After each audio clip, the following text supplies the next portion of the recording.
During the pregame show, Nate Burleson had talked about how Josh Allen owned Miami. It is now 13-2 in favor of Josh Allen. After the game, it was our Tracy Wolfson with Josh Allen. Make that Melanie Collins with Josh Allen.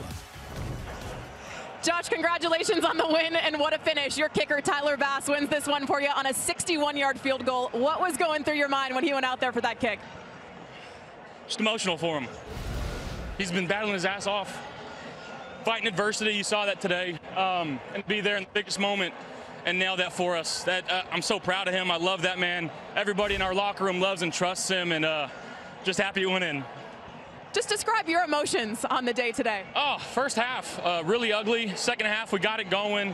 You know, I kind of called it at halftime. I said, defense, you get a takeaway. We're going to go down and score, and that's exactly what they did. That's exactly what we did.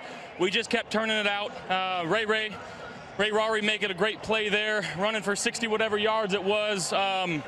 It took a couple special plays from some special men. We got to clean it up in that first half, but proud of our guys. You talk about some special men. You guys have been living by the everybody eats mantra this season. 9 different receivers caught passes from you today. How much of a luxury is that? Oh, it's unbelievable. Matt Collins stepping up there late. Obviously, Keon goes down, making a few stops and catches on third down. That's huge for us. Q Morris scoring a touchdown. Ray Davis scoring a touchdown. We're just trying to find the open guy and give our guys some chances, and they're making some plays. Enjoy the win, Josh. Thank you. Go Bills. I think Josh is spot on. A resilient win for them, right? And against a Miami team, we talked about it in the pregame, that was desperate coming into it. They played really hard. They played really well. But a good win, good division win. We talk about it all the time. Throw the records out when you have these division ball games. They found a way to get it done. You know, and I think the tough thing on that last drive, Jordan Poyer, the former Bill, gets a 15-yard unnecessary roughness call. And it was the right call. Yeah. Helmet to helmet, a defenseless player. But it's unfortunate it came down to that. I mean, for Tua Tagovailoa, 25 of 28 in this game. I thought he played miraculous. The running game was going. It just could not finish the deal. And this is 2 weeks in a row they've lost a game with a walk-off field goal by the other team. Yeah, and as much as we love the complimentary players, this team goes as far as Tua will take them. I'm talking about the Miami Dolphins. But let's look at the other quarterback. We know what he means to the Bills. Josh Allen has that hyper-awareness saying, listen, it wasn't how we wanted it to be in the first half, but I talked to the defense, told them we would start making some plays, and that they did. Him just buying time, hits Hollins back in the end zone. And then he can use his legs, but he keeps his eyes upfield. And as a defender, you're looking at his helmet. You're saying, oh, he's looking downfield. I can't go out there and try to tackle him because he might throw it over the top of my head. Here, one of those situations. You think he's running with the ball, and then he finds Quentin Morris. And just check out this play. I mean, one guy draped on his ankles. He takes a hit up top, and then Morris goes up and catches the ball. And it was play after play for this offense in that second half that made it as competitive as it was. 25 for 39, 3 TDs. He didn't really need to rush the ball. And what I'm seeing more than I have in years past is when he breaks the pocket, he's doing it to extend plays versus going and capturing that first down. Don't get me wrong. Superman will put the cape on every now and then and just say, you know what, the offense isn't moving. I'll put the team on my back, and I'll turn into a running back. But this game, it's a little bit different. He understands got a lot of guys that can touch the rock. You target 9 different dudes. If everybody gets involved, this offense is hard to stop. Good football teams win games when it's not perfect, right? And they had the turnover down in the low red zone to Keon Coleman on the quick little dart route, the quick slant that they had. He dropped. Jalen Ramsey gets it, right? Yeah. They had a touchdown called back on a holding penalty where Josh gets in there.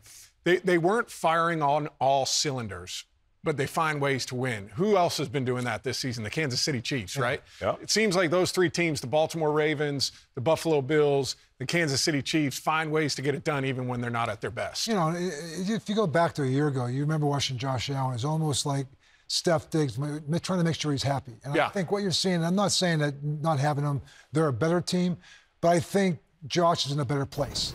I think when you look at where you talk about the different players that he's around, he sits there and you look at he's 13-2. That's against Miami, but just see him on the sidelines, listening to him after the game. He's almost feel like he can now take leadership and ownership over this offense.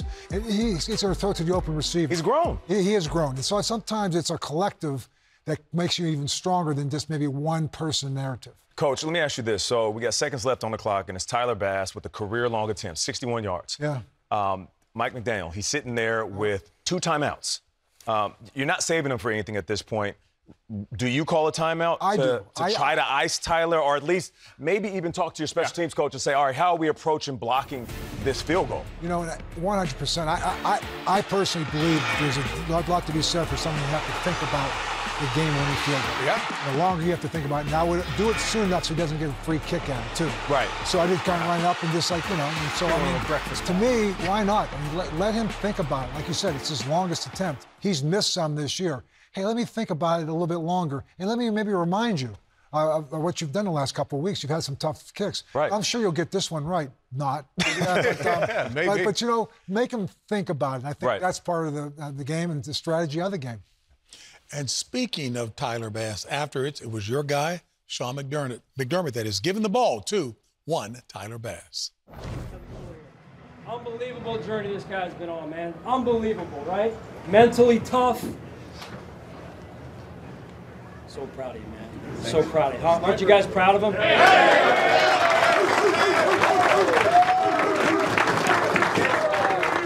I just want to say, man, I couldn't have done it without you guys, man. I've been through a lot. And I just lean on you guys heavy. You're always there for me. And communicate. Do that for you.